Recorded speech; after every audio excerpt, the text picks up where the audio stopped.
Bet nyo ba ang yema na solid crisp outside and soft and chewy inside? Tara, lutuin na natin yan. Tuturuan ko kayo. Maglagay ng 1 can of condensed milk sa isang pan. 2 tablespoon washed sugar. Kasi nakulangan pa ako sa tamis ng condensed milk. Charot lang. Ang sugar kasi ang magpapakunat sa ating condensed milk.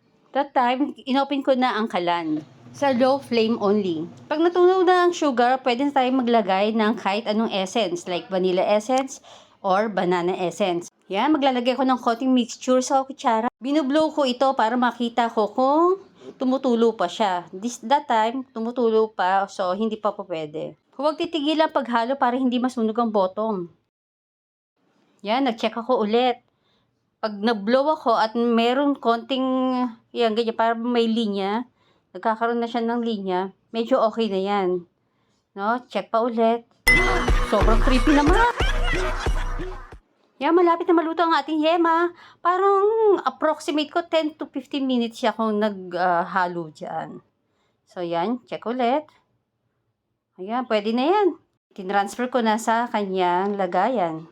Since wala akong cellophane na available, so ginamit ko na lang ang plastic sa yelo. So, yan. Gayahin nyo lang yan kung paano ako maglagay ng mixture.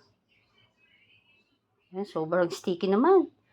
O, ganyan. Tapos, i-form mo as pyramid. Ganyan lang. O, yan. Achieved! Perfect! Ang ganda, di ba?